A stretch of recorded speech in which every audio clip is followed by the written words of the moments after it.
Hello there and welcome back to another Laurum Online update video. Today we are covering the 1.5 update in Laurum Online. So the first change that we are going to cover in this update will be the 4 new maps, which only one of them I can access by the looks of it, because as far as I know the 3 new caves are restricted to people with guilds, which I'm not sure why they did that. I think it's a bad move, but okay. So there is a new quest line, enter Rynthia's portal, but clearly someone slightly less experienced wrote this one, because it's literally just about 9 words to be exact actually. But we'll accept that and we will go to the portal. So to access the new map, which is known as Rynthia Highlands, you just need to come over to this area and pop yourself into this portal. And the map will load. It takes a while to load because I think it's the biggest map that they have. And I'm correct. And here we are in the Rynthia Highlands new map. It was created by a different map maker this time, so generally it actually seems much better than the other maps that they've already created. But we'll just quickly finish off that quest, because supposedly you have to complete that one to even get to the other ones. So we'll just head up here and we can see the first monster just here, the level 122 Ash Demons. Now the thing with these monsters is that they hit incredibly hard. I'm certain it's some kind of bug probably, because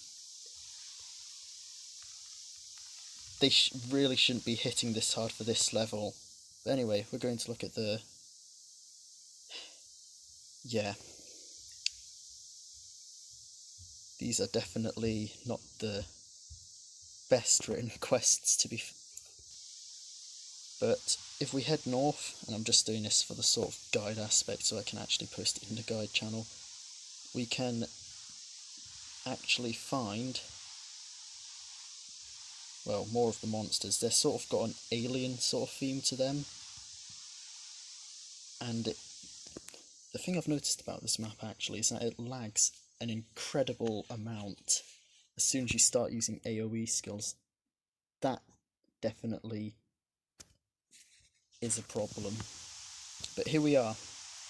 The town, pretty sure this is the Rynthia Highland town. That's the name they gave it. Pretty boring name to be honest. But up here you can access one of the guild caves, I think it is. Just over here. So you try entering into it and it says you need to be on a guild to access this cave, which I personally think is completely and utterly rubbish, that you're restricting players who don't want to be part of a guild from accessing a certain area. Surely they should just be able to enter in there and go through it themselves. Some people really don't want to be in a guild with other people. But anyway, let's move on to the next change. There are level 100 items, which there should be some of them in the market by now, probably. So let's have a quick look. Nope, that's just me listing my items. Don't look, I've got a goblin. Over here in the broker, if we go to minimum level, and there we go, 100. Seems to be level 150 items now. Oh, and here we go. Right, so we can't see any of the new items. Clearly nobody's got them yet.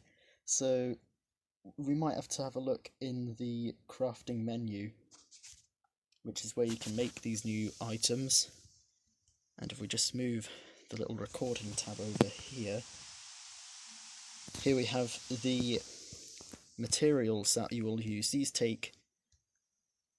they are extremely expensive. I think that's because level 100 gear is going to be possibly the last gear they add. I mean, I have nowhere near this amount of gold. And here you can see the equipment boxes, which is final tier main weapon box. This will give you a main weapon of your current class, and of course I don't have any of that. So that's incredibly interesting. I don't think anything new's been added to any of these other areas. As far as I know, there's still like the fail-safe.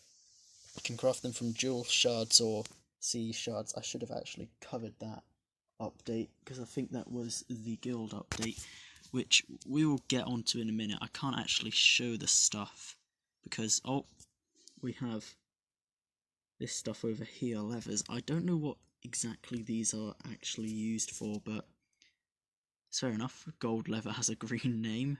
That's okay. And you have the tickets and materials, composites.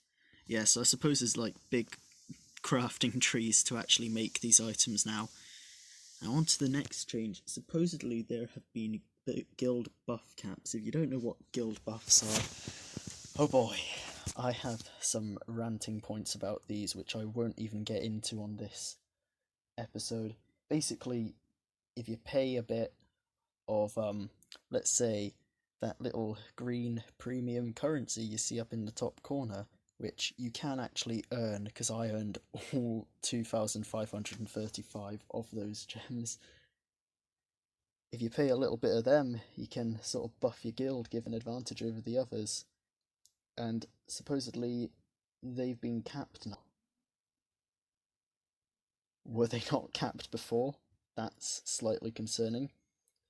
I think that also in this update, the rebirth cap has been moved up from 25 to 30 rebirths, so you can continue on to 30, and you can also actually go up to level 300, which is why the quests that we have, if we just open up the good old quest menu, it's level 90 to 300, so surprised if this is sort of their idea of the end game area. There are also 5 new bosses, which I don't know the locations of any of them. I suppose that I'm gonna guess that all 5 are actually in the Rynthia Highlands somewhere. We'll have to find out at some point soon. I may go back and explore the previous areas to see if there are any in the lower level areas. I'm not sure that they would have actually done that, because they don't tend to edit lower level areas. But apart from that, that is about all the changes. If I do find any of the new bosses in some lower level areas, I will add them on to the end of this video. But that is about it for the 1.5 update.